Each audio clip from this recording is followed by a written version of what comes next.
La oposición en el Congreso presenta una alternativa, una propuesta alternativa de prisión oficiosa, reforma al artículo 19 constitucional, que ya fue aprobada en el Senado, pero que se discute en este momento en la Cámara de Diputados. Es uno de los temas más polémicos que hay ahí en el Congreso por el impacto que puede tener en términos de respeto a los derechos humanos y sobre la gran reforma penal del sistema acusatorio que apenas se puso en marcha en 2016.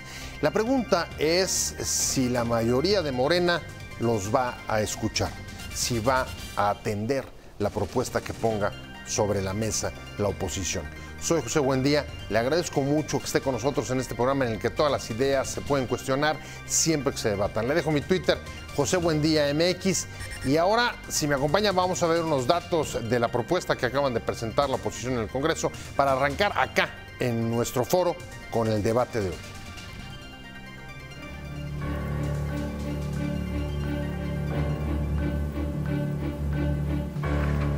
Iniciativas más controversiales que analiza el Congreso es la prisión oficiosa y ampliación de delitos graves, debido a las críticas por sus implicaciones en el respeto a los derechos humanos y la posibilidad de que limite el principio de presunción de inocencia garantizado en la reforma penal del sistema acusatorio.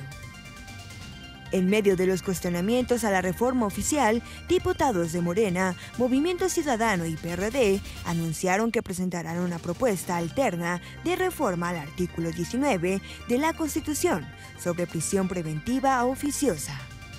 La diferencia radica principalmente en reforzar la facultad de los jueces para tomar decisiones en función de las investigaciones que les presente el Ministerio Público, para evitar que las fiscalías puedan decretar antes de llegar a los tribunales. De acuerdo con datos del anterior PGR, 1 de cada 10 personas a las que se privó de la libertad mediante arraigos entre 2004 y 2018, sin la presentación de pruebas y sin someterlas a juicio, eran inocentes. Propuestas. 1.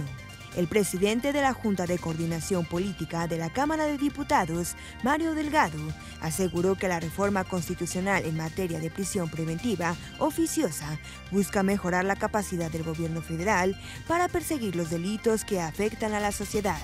2. La iniciativa alterna de la oposición señala que el Ministerio Público no podrá liberar al imputado y lo deberá poner a disposición de autoridad judicial cuando la detención se haya realizado por delitos relacionados con el uso de programas sociales con fines electorales, de corrupción, tratándose de delitos de enriquecimiento ilícito y ejercicio abusivo de funciones, delincuencia organizada, homicidio doloso, violación, secuestro, trata de personas, delitos cometidos con medios violentos como armas y explosivos.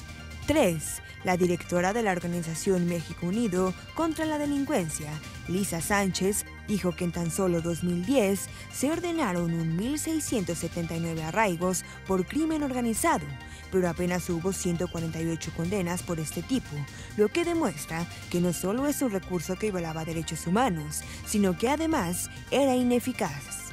4.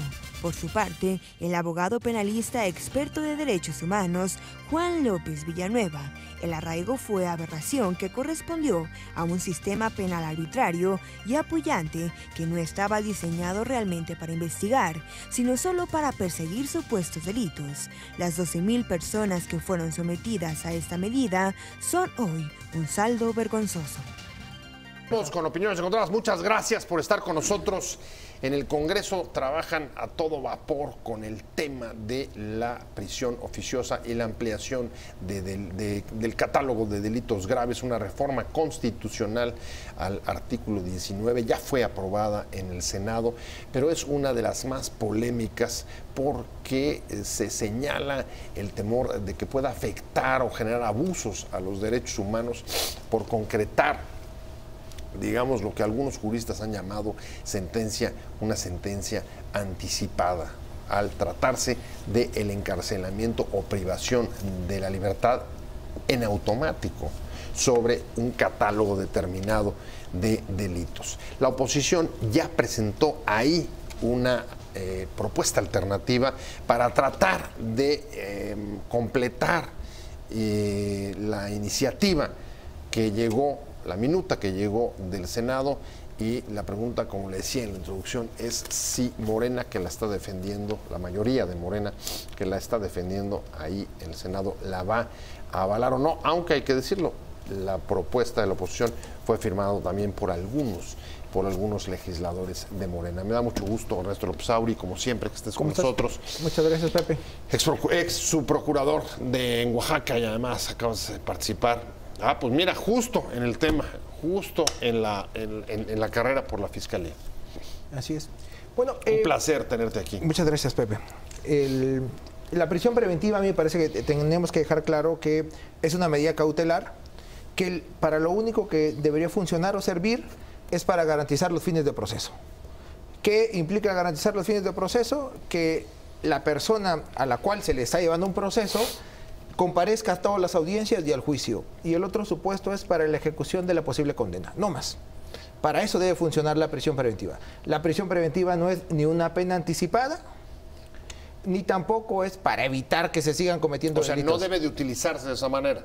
No, es que esa no es la finalidad de la prisión preventiva, es una medida cautelar, así establecida en nuestra Constitución, en los tratados e instrumentos internacionales, en la jurisprudencia de la Corte Interamericana de Derechos Humanos, en la jurisprudencia de todos los tribunales de derechos humanos, y además, yo recalco esto o hago énfasis, solo sirve para que la persona se presente a todas las audiencias en las cuales sea requerida y para la ejecución del posible fallo. O sea, en buena medida, el tema de la prisión preventiva tiene que ver con la forma como opera el catálogo de delitos sobre los que puede aplicarse. Y ahorita, incluso déjame, después de presentar a Paco Moreno, que nos acompaña también en la mesa, regresar inmediatamente después a los temas, por ejemplo, del arraigo, que me imagino que no está muy separado de este tema de prisión preventiva. No. Paco Moreno, mi querido Paco, ¿cómo estás? Buenas. Pepe, buenos días. Ernesto, buenos días. Buenas noches. Buenas noches, ¿cómo estás? Un placer tenerte. Y déjame abrir la discusión que ya ponía sobre la mesa Ernesto. Él ya puso cuáles son los objetivos, las funciones, la esencia de la prisión preventiva, pero te diría, hoy la oposición dice, a ver, después de todo el ruido que ha generado esta propuesta, que es bastante cuestionada, ponen sobre la mesa y dicen, a ver, me imagino, vamos a tratar de regresar, esa es la propuesta de ellos, a fortalecer, no al MP, como está en la propuesta aprobada por el Senado, que puede decretar la prisión oficiosa, sino fortalecer a los jueces, lo cual, entiendo, trata de quitar discrecionalidad al MP, al mismo tiempo que fortalecer o obligar a que haya, digamos, la presentación de pruebas con los jueces. ¿Cómo ves tú? Me parece básicamente en seguimiento a lo que comenta el abogado López Sauré, que la modificación al artículo 16 y 19 constitucional se debe de observar desde un punto de vista constitucional. Lo que está diciendo Ernesto recuerda... Es el 19. El 16 y el 19. Me recuerda básicamente a la pirámide de Kelsen, ¿no? En donde hablábamos de la jerarquía de la ley, en donde la pirámide, la cúspide es la Constitución, después los tratados, después la ley, es todo esto. Me parece que la prisión preventiva básicamente debe de mantenerse mientras nuestras capacidades no sean diferentes. Mientras no tengamos un sistema en donde la presunción de inocencia y la libertad tengan un debido proceso y condicionada a un país que todavía idealizamos. Me parece que es demasiado laxo el decir, se lo dejo a los ministerios públicos, y quisiera hacer aquí una corrección. No hay ministerios públicos, hay un solo ministerio público, que es el Fiscal General de la República, y de él emanan las facultades de los auxiliares de los ministerios públicos. Si te estoy entendiendo, tú estarías de acuerdo con la reforma de prisión oficiosa por falta de capacidades, por falta de capacidades institucionales. Y más del Poder Judicial. Vas en esto, no sé cómo lo veas. O sea, a ver, lo que estás diciendo, como tenemos malos MPs y los jueces tampoco ofrecen garantías, pues entonces hay que fortalecer, digamos, el delito infragante y la posibilidad. Y primero, fortalecer el nuevo sistema penal acusatorio, en donde lo entiendan, lo definan, lo estén trabajando. Es un gran esfuerzo el que se ha hecho, y no podemos estar jugando con una dudosa libertad o con un juicio Pero a ver, es que justo esa es parte de la preocupación. Yo dos cosas. Una, no es el Ministerio Público el que dicta la prisión preventiva. Es correcto. No, el Ministerio Público la solicita a un juez cuando es justificada. Y cuando no, el juez la determina de oficio en homicidio, violación, secuestro, delincuencia organizada, etc. Este catálogo que hasta ahora existe en el 19 y al cual se pretenden agregarles 6, había quedado en 3, ahora dicen que 9. Pero eso lo hace el juez, ¿no? Cuando es de oficio, él la decreta en automático por estos supuestos que ya están en el 19. Ahora, un poco lo que dice mi colega Paco Francisco. Uno, si el Estado tiene deficiencias o falencias, esas no tiene por qué cargarlas el ciudadano. Es correcto. Pero es que un poco es lo que se está poniendo sobre la mesa. Un Estado democrático de derecho, o si quieren, mis reflexiones partirán de un Estado democrático de derecho. En él el ciudadano es un centro de derechos y no un centro de deberes. Porque considerarlo un centro de deberes, entonces... Toda la carga. Implica que yo como posible imputado, cualquiera de nosotros como posible imputado, tendrá que soportar la prisión preventiva el día que alguien decida acusarnos de un hecho delictivo. Es correcto. Y en ese supuesto... Una democracia no se distingue porque los ciudadanos sean deberes. Eso hicieron los países comunistas. No sé si queremos llegar a eso.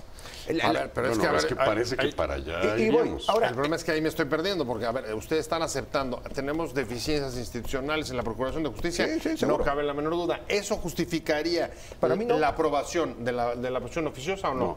Para mí no. En absoluto. No. Para mí no. O sea, a ver, el Congreso se está equivocando. A mí me parece que, por supuesto, el Senado se equivocó. Es más, yo soy de los de la idea que no debe existir la prisión preventiva oficiosa.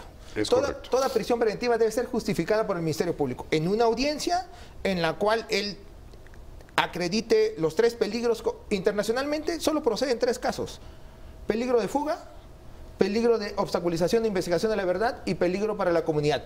¿Qué se entiende por la comunidad? El juez, el perito, el testigo, etcétera. Como medida básicamente, como una medida cautelar. Pero debe de ser primero garantizados, las propias garantías del indiciado.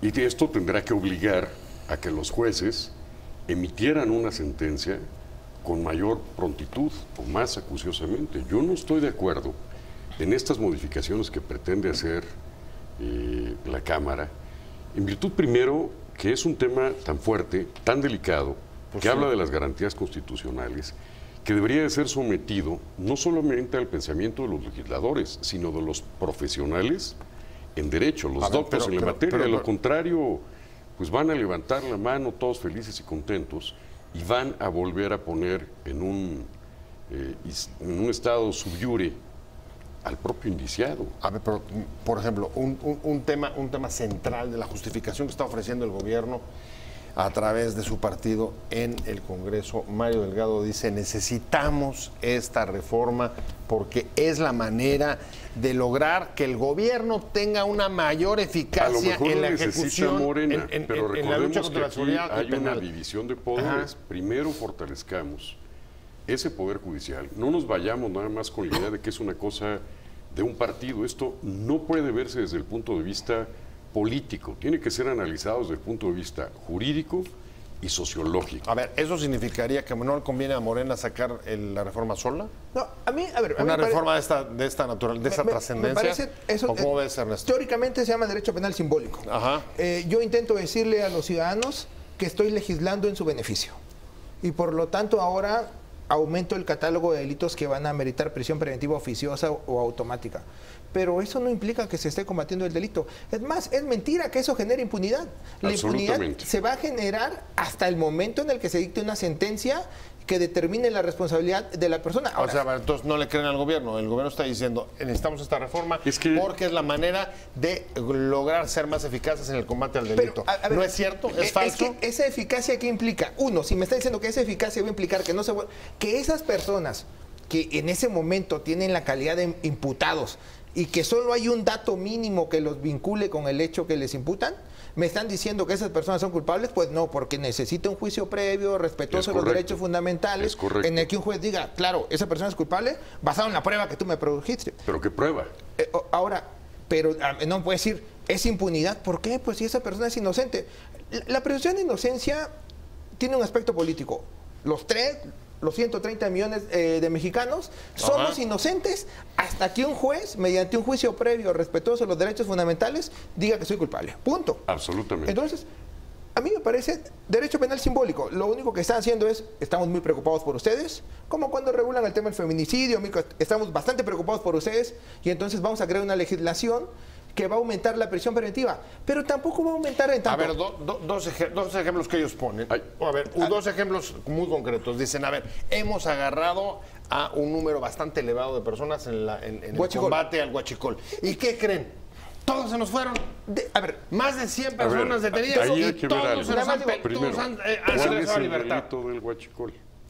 Todos estamos en contra de él. Sí. ¿Está especificado?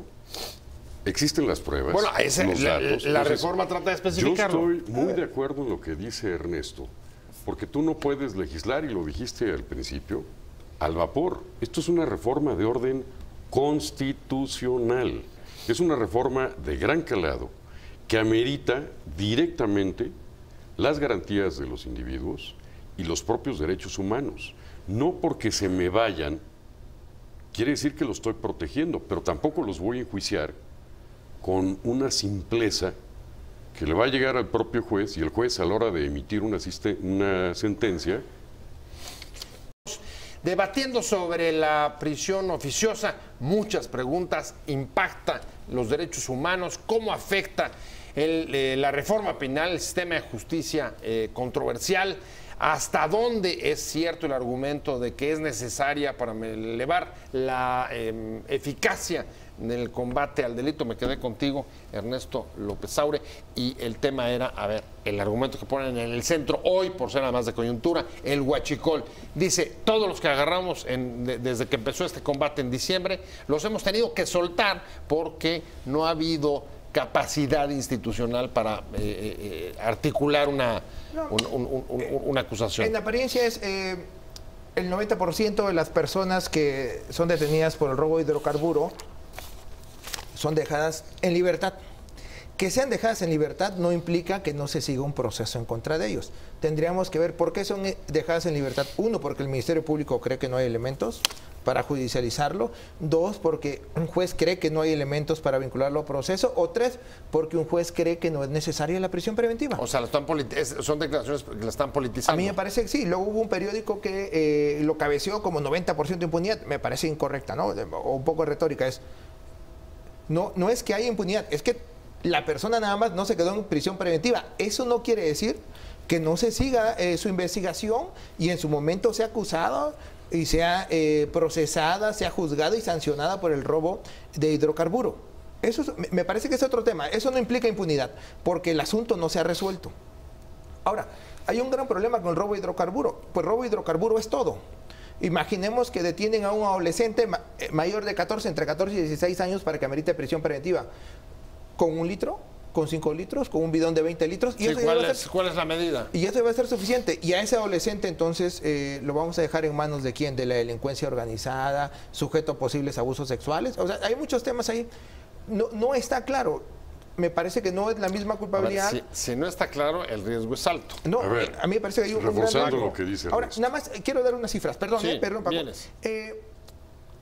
De cada 3 delitos, de cada 4 delitos por los cuales se solicita prisión preventiva, que no es el mundo, sino de cada 4, se conceden 3. A ver, de cada 3, de cada 4, 3 se concede la prisión preventiva. En los que se solicita prisión preventiva, sí. ¿No? Entonces, 3. Ahora, de esos 3, de ese porcentaje, solo el 9% representa el robo de hidrocarburo, que en términos generales nos llevaría a un 32% de personas en prisión preventiva, de las cuales se solicita. Me parece que es nada. Está muy bien que exista eficacia en la investigación del delito, eficacia en la investigación, en el proceso, en el juzgamiento y en la sanción. Pero también esa eficacia tiene un límite o se encuentra en tensión con el respeto a los derechos fundamentales del ciudadano. Es correcto. ¿No? A ver, ahí te doy un dato a ti, para apoyar todavía más el tema. A ver, según datos de PGR, antes de que hubiera fiscalía, entre 2004 y 2018, 12,000 personas fueron, se les decretó arraigo. sin suficientes pruebas frente al juez. Lo de que las está cuales diciendo, solo uno de cada 10 era culpable. lo que está diciendo el abogado Ernesto es un exceso entre la retórica y la verdad jurídica del tema. Lo que está diciendo Ernesto es tan sencillo como releer el artículo 1 constitucional, que nos habla de esos derechos humanos a los que tenemos todos. Y en ese momento de prisión preventiva, ¿con quién vas a poner a un adolescente presunto? Si ya el propio Ministerio Público, el propio juez, no están de acuerdo en obsequiar los instrumentos jurídicos para su aprehensión, entonces, ¿en manos de quién lo vas a dejar? ¿Es esto preventivo? ¿Es una antesala al debido proceso? ¿Existe el debido proceso? ¿Están los instrumentos jurídicos salvaguardando las garantías contempladas en el 16 constitucional al individuo? ¿O es una declaración de armonía para que la población se sienta feliz con el tema? Y esto no es de felicidad, esto es de un instrumento no jurídico. puede ser solamente un asunto evidentemente retórico. Es correcto. Más bien es un asunto absolutamente Es jurídico. correcto. Pero fíjate lo curioso. De 2016 para acá, sí ha habido una crítica de las autoridades. Ha sido el tema de la puerta giratoria de los delitos. ¿Qué tiene que ver también con esto? Y tiene que ver con el sistema penal acusatorio, A ver, entonces, que ¿dónde no estamos? ha sido bajado Entonces, ¿cómo? en la A realidad, ver. en donde creo que puede haber un mayor esfuerzo por ¿Tiene parte razón la del Poder autoridad Judicial. o no tiene razón? A mí me Pidiendo parece- esta clase ¿Qué de medidas, autoridad? digamos, que ¿La fortalezan. legislativa o la judicial? Son No, dos cosas. La autoridad gubernamental, que es la que ha estado impulsando esta clase de reformas, ¿tiene razón o no tiene razón? ¿O es una forma de abdicar frente a la incapacidad institucional? A ver, vería dos temas. Uno, citaste el arraigo hace rato. El arraigo, nuestra Corte, a mí me parece bastante conservadora, le ha cerrado la puerta a los contenidos de los tratados e instrumentos internacionales y a la interpretación de su jurisprudencia, porque el arraigo lo teníamos regulado en el artículo 16. Pero no tarda en que la Corte Interamericana diga que es inconvencional el arraigo, porque ninguna persona puede ser detenida para investigar. Para que tú puedas detener a una persona tiene que haber ciertos datos que te relacionen Y con una investigación previa. Claro, con un hecho que sea considerado con delito. Nada más. No puedo ser detenido para ver si hay algún dato que me relacione con un delito. Hay tiene que claudicar haber un la cargo. presunción de inocencia. Claro. Y hay sentencias de la Corte Interamericana en las cuales se establece que ninguna persona puede ser detenida para investigar. Todos esos asuntos de delincuencia organizada, sobre todo que tienen que ver con narcotráfico, en los cuales las personas estuvieron detenidas en arraigo, seguramente va a ser determinado inconvencional cuando llegue un asunto a la Corte. Y se va a hacer un efecto dominó de todos los asuntos. Y no sé cuántas pruebas van a ser decretadas ilícitas. Ahora, el siguiente tema es, ¿qué pasa con el nuevo sistema de justicia penal? Yo tengo que dejarlo claro, soy un ferviente creyente del nuevo sistema de justicia penal. sistema controversial. Yo eso lo tengo claro. Ahora, uno, hay un gran déficit de la reforma procesal penal. Nunca se comunicó a los ciudadanos de manera correcta en qué consistía esta reforma y por qué siendo imputado, siendo víctima o esto, iba a tener más derechos. A ver, pero fíjate qué interesante. Lo que estás diciendo es las autoridades gubernamentales, que eran las encargadas No hicieron nada. de difundir, de socializar la reforma penal, No hicieron no lo nada. hicieron. Y entonces cuando ven que el Dilataron, delito crece, salen Pepe, con las iniciativas de esa reforma para autoridad rigidizar dilató en los su términos difusión de y prisión en el preventiva. pleno conocimiento que debían de haber tenido los ciudadanos. Simple y sencillamente llegó. La debemos de perfeccionar. Es un instrumento jurídico francamente de avanzada, francamente bueno para el país. Lo que tenemos que hacer es darle los fundamentos, las leyes secundarias, los reglamentos y los parámetros. Decía Ernesto algo que me parece interesante. ¿Qué es un huachicolero? ¿El que trae un litro o el que trae un tambo? ¿El que extrae o el que transporta? ¿Cuál es la modalidad de la transportación? ¿El que vende o el que resguarda? No tenemos prístinamente en la ley algo que nos diga hacia dónde tenemos que ir y cómo ver, vamos a emitir un juicio o A una ver, sentencia. y si todo eso es cierto, déjenme regresar al punto de lo que hoy se discute en el Congreso. ¿Les parece que salva la discusión, incluso las impugnaciones que pueda haber, internacionalmente, de organismos internacionales de derechos humanos, la decisión, la propuesta de la oposición de fortalecer la capacidad de decisión de los jueces sobre la prisión preventiva, o eso no lo salva? ¿Cuál es su opinión? A ver, pero ¿van a fortalecer la capacidad de los jueces? Me imagino que habrá mayor capacitación y lo que querramos. Pero, ¿eso qué implica? Entonces, que todo va a ser no va a ser prisión preventiva oficiosa. Exacto. Porque los jueces van a tener que resolver a partir de lo que les plantea el Ministerio Público. Exacto. A mí me parece perfecto. O sea, es un poco quedarnos como estamos. Y eliminar los del 19 de la Constitución, que existen actualmente: exacto, homicidio, violación, secuestro, delincuencia organizada, etc. Ahora, eso... Ahorita te pregunto si tú estás de acuerdo con que esa opción pueda salvarlo o no las observaciones que hay respecto de la prisión oficiosa. La discusión fuerte allá en el Congreso en los próximos días, la prisión oficiosa, la ampliación del catálogo de delitos graves. Paco Moreno, ¿te parece que la propuesta alternativa de la oposición puede salvar las observaciones que hay respecto a la minuta del Senado? De ninguna manera. ¿O no? Recordemos que el nuevo sistema penal de justicia acusatorio fue presentado en el 2008. Hubo tiempo y forma suficiente para la capacitación de los policías, una policía investigadora que es el pivote de toda esta gran reforma. No se capacitaron en tiempo, en modo, ni en lo que estaban ellos por esperar de las propias autoridades. Después escuchamos por ahí que 15, 20 días antes empiezan a capacitar, por eso traemos el relajo que traemos. Bueno, yo no estoy de acuerdo, y menos de una, como dice Ernesto, una reforma de gran calado que impacte en la Constitución, que impacte en los derechos humanos y sobre todo en la credibilidad de los procesos. ¿Existe o no esa puerta giratoria que la propia autoridad, los tres poderes, han permitido que siga teniendo aceite? Ernesto, la desechas también. La política está yendo por un camino, digamos, en términos de combate a la delincuencia, equivocado. Sí, para mí sí. Yo no dudaría en decirlo claro. La solución no es meter a más ciudadanos a la cárcel. Es más, en los últimos 3 años, según datos de la ONU, en México se ha reducido en 24% la población de las prisiones. ¿Por la reforma penal? Sí, a raíz de la reforma penal. ¿Que vamos a sobresaturar las prisiones nuevamente? ¿Y tenemos capacidad para eso? A ver, de entrada, todo hay capacidades para... Y Ernesto conoce de lo que estoy hablando, y tú también.